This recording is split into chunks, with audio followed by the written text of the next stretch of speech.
శ్రీమాత్రే నమః. శ్రీ గురుభ్యో నమః. 2026వ సంవత్సరంలో ద్వాదశ రాశుల వారికి కూడా ఎలా ఉండబోతుంది? వాస్తవంగా భౌగోళికంగా కూడా 2026వ సంవత్సరం 2025 మాదిరిగానే ఉంటుందా అంటే నిజమనే చెప్పాలి. నిజంగా మనకు 2020వ సంవత్సరం నుండి ప్రారంభమైనటువంటి ప్రకృతి వైపరీత్యాల్లో భాగంగా వాయుపరమైనటువంటిది కరోనాగా, అగ్నిపరమైనటువంటివి అగ్ని ప్రమాదాలు, జలపరమైనటువంటివి నీటిలో ప్రమాదాలు, ఆకాశంలో ఎన్నో రకాలైన విధ్వంసాలు, భూకంపాలు ఇలాంటివి ఎన్నో జరుగుతూ ఉన్నాయి. ఇలాంటివెన్నో దాటుకొని మన ద్వాదశ రాసుల వారు కూడా ఎలా ఉంటున్నారు? ఈ 2026 సంవత్సరం వారందరికీ ఎలా ఉంటుంది? అందులో ప్రత్యేకంగా ప్రతి ఒక్క రాశి గురించి కూడా మనం విశేషంగా ఏ రెమెడీస్ చేసుకుంటే మంచిది, విభాగాలుగా చేసుకొని విద్యార్థులు, గృహిణులు, అలాగే చేతి వృత్తులు, కుల వృత్తులు చేసేవాళ్ళు, రాజకీయ నాయకులు, అలాగే విశేషంగా ఉద్యోగస్తులు, వ్యాపారస్తులు అందరి గురించి కూడా ఇప్పుడు మనం తెలుసుకుందాం. తదుపరి మిథున రాశి. మిథున రాశి వారికి సంబంధించి 2026వ సంవత్సరం ఎలా ఉండబోతుంది అనేటువంటి విషయాన్ని ఇప్పుడు తెలుసుకుందాం. మిథున రాశి వారికి సంబంధించి విద్యార్థులు, గృహిణులు, అలాగే ఉద్యోగస్తులు, చేతి వృత్తులు, కుల వృత్తులు చేసుకునేటువంటి వారికి సంబంధించి, వివాహం కోసం ఎదురు చూస్తున్నటువంటి అమ్మాయిలు, అబ్బాయిలు ఎవరైనా ఉంటే వారికి సంబంధించి ఎలా ఉండబోతుంది అనంటే, గురుగ్రహానికి సంబంధించి గమనంలో భాగంగా వీరందరికీ కూడా గోచారం ఎక్కువగా గోచరిస్తూ ఉంది. వాస్తవంగా చూసుకున్నట్టయితే ప్రథమార్థం అంతా కూడా వీరికి అంత అనుకూలంగా లేదు. కాబట్టి ద్వితీయార్థం వీరికి ఏవైనా సరే అద్భుతమైనటువంటి కాలంగా గోచరిస్తూ ఉంది.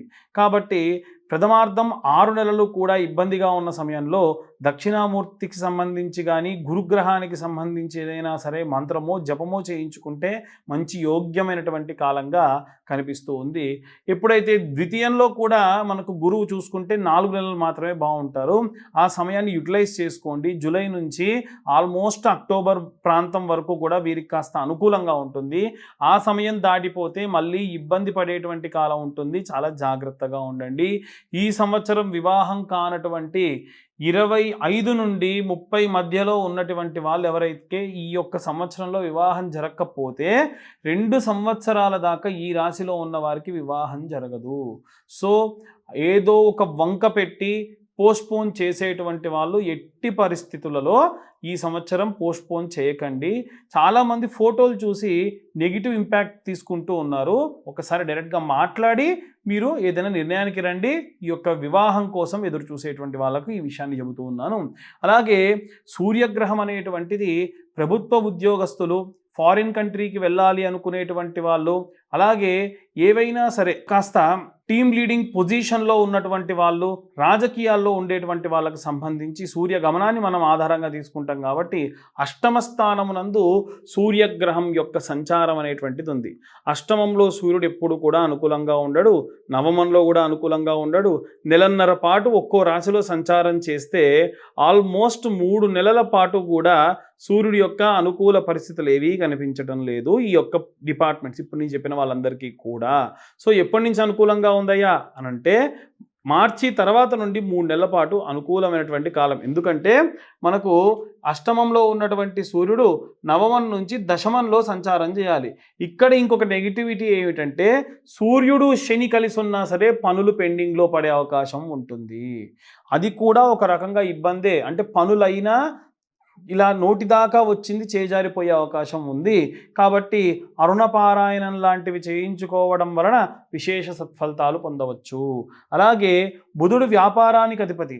ఈ యొక్క బుధుడు అష్టమ స్థానంలో సంచారం చాలా లాభదాయకంగా ఉంటుంది. కాబట్టి ప్రథమార్థంలో మొదటి 3-4 నెలలు, తర్వాతకి మధ్యలో నెలన్నర పాటు ఆగి మళ్ళీ కంటిన్యూగా ఒక 5 నెలల పాటు వీరికి అనుకూలమైనటువంటి కాలమే గోచరిస్తూ ఉంది.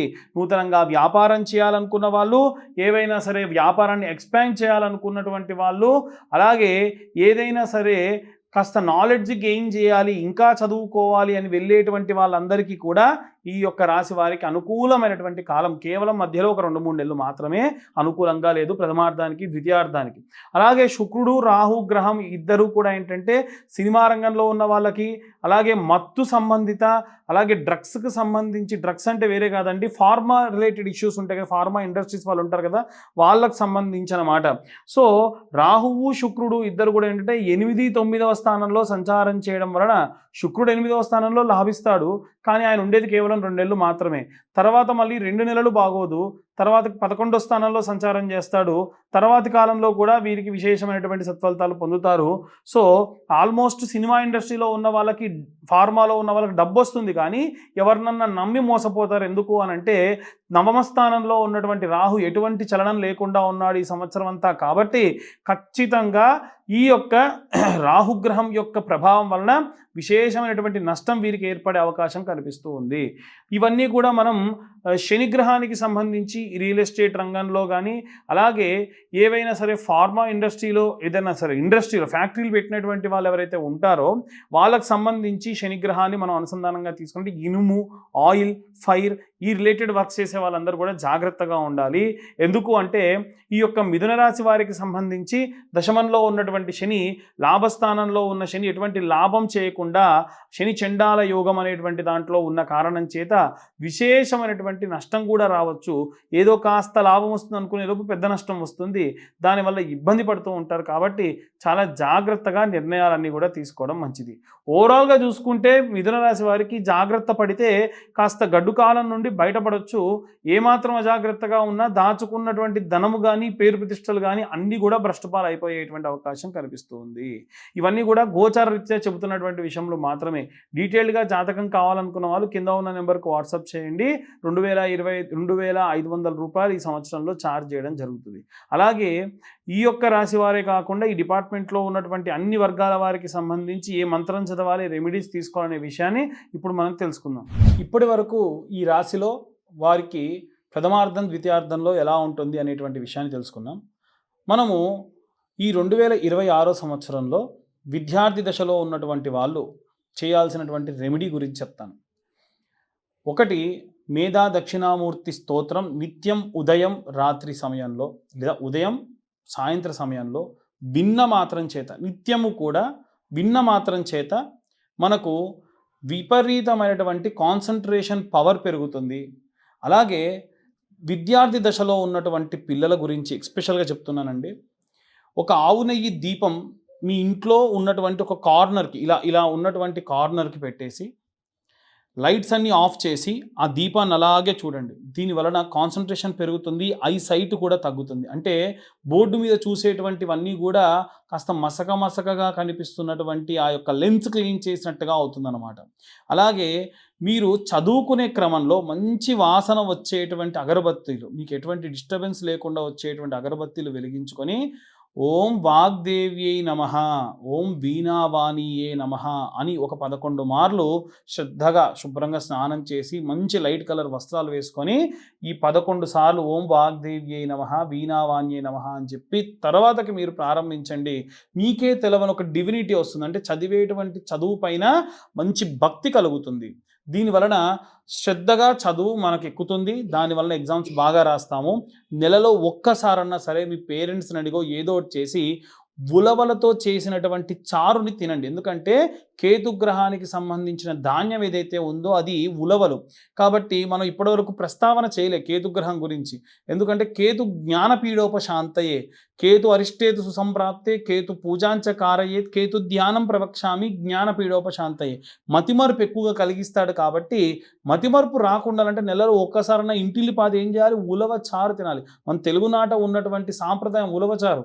అది చాలామంది గుగ్గిళ్ళు గుర్రాలకు పెడతారు, మనకు కదంటారు. తప్పండి. రోజూ తింటే వేడి, నెలలో ఒక్కసారి తింటే చాలా మంచిది, మతిమరుపు రాకుండా ఉంటుంది. ఇవి విద్యార్థి దశలో ఉన్న వాళ్ళు పాటించాల్సినటువంటిది. గృహిణులందరూ కూడా ప్రతి శుక్రవారము చిన్న గౌరమ్మని చేసుకొని మనకు దుర్గా కవచం కానీ లేదా కనకదార స్తోత్రం కానీ చదువుతూ కుంకుమార్చన చేయండి. వారం రోజులు అదే కుంకుమ బొట్టుగా పెట్టుకోండి. లేదు మీకు వ్యాపార సంబంధితమైనటువంటి వాళ్ళు ఇంట్లో ఉన్నారనుకోండి, కుబేర కుంకుమ అని ఉంటుంది. ఆ కుబేర కుంకుమను గనక మీరు కుంకుమార్చన చేసి రోజు ఆ కుంకుమ పెట్టుకోవడం వలన విశేషమైన వ్యాపారాభివృద్ధి కలుగుతుంది. అలాగే నిత్యము 2 పూటల దీపారాధన చేయండి. చాలామంది ఇళ్లలో పని ఒత్తిడి వలన దీపారాధన చేయటం లేదు. ఆఫీస్ నుంచి లేట్‌గొస్తే సరే, అప్పుడైనా సరే చేయండి. ఇంకా చెప్పాలనంటే మీ వారు ఉంటే మీ వారి చేత్తోని చేయించండి. ఎందుకనంటే ఇంట్లో ఉన్నటువంటి భర్తనే పూజ చేయాలి. భార్య ఏ పూజ చేయకున్నా పర్వాలేదు. కానీ భర్తతో మీరు చేయించండి దీపారాధన. కనీసం దీపారాధన చేయించండి. నిత్యము ఉద్యోగం చేసేటువంటి వాళ్ళు, వ్యాపారం చేసేటువంటి వాళ్ళు చేయాల్సినటువంటి ఒకటే ఒక్క పని. పొద్దున, సాయంత్రం కలిపైనా, విడివిడిగా అయినా సరే 108 మార్లు ఓం నమఃశివాయ అన్న మంత్రాన్ని ఒక చోట కూర్చొని చదవాలి.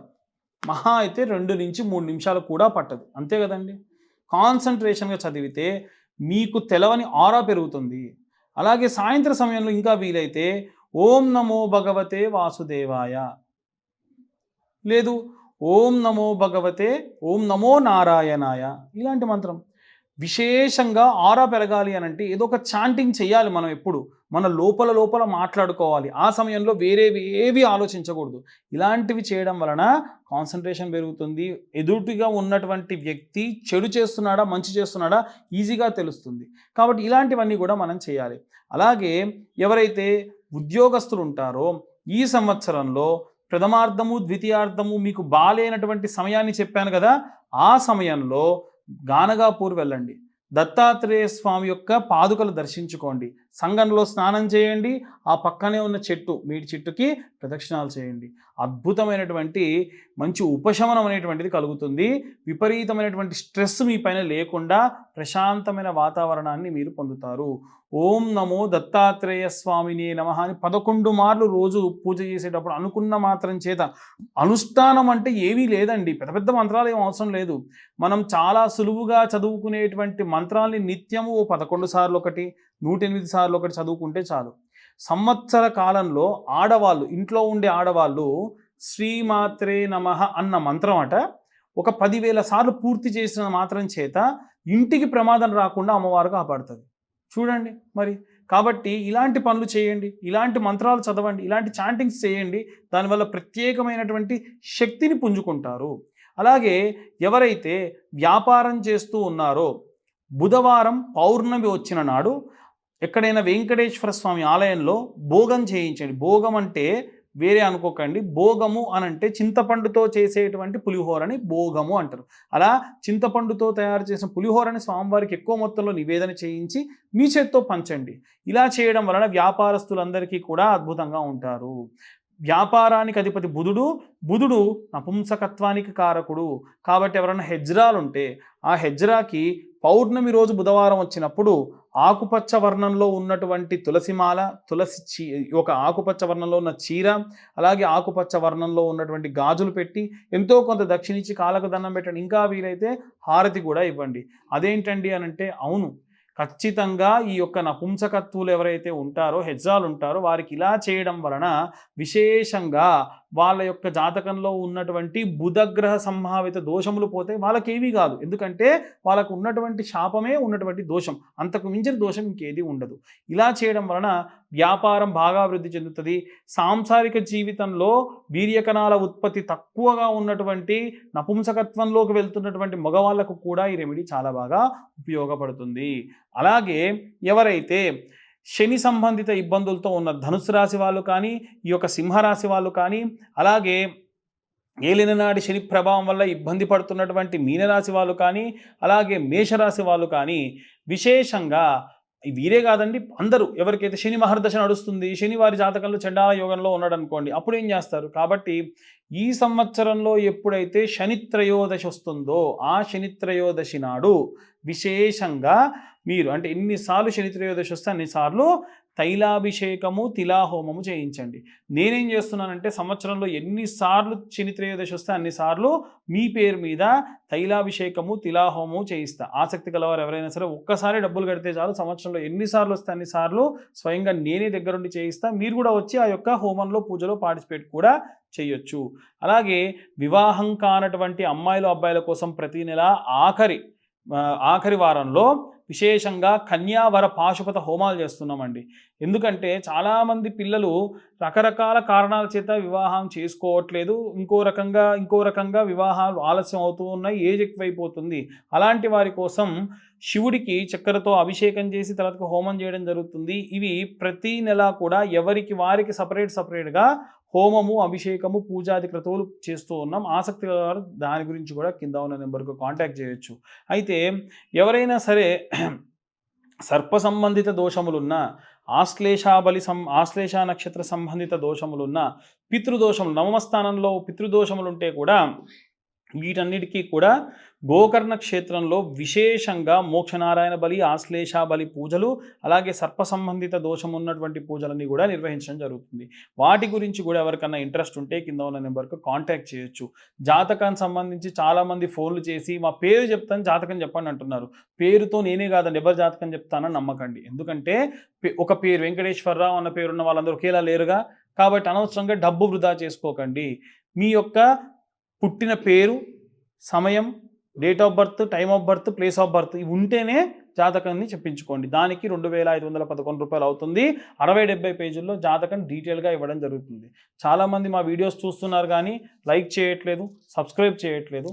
మేము చెప్పినటువంటి విషయాలు ఏమైనా కాస్త ఇన్ఫర్మేటివ్గా ఉంటే దయచేసి ఇంకొంతమందికి షేర్ చేయండి. వీలైతే లైక్ అండ్ సబ్స్క్రైబ్ చేయండి. సర్వే జనా సుఖినో భవంతు. స్వస్తి.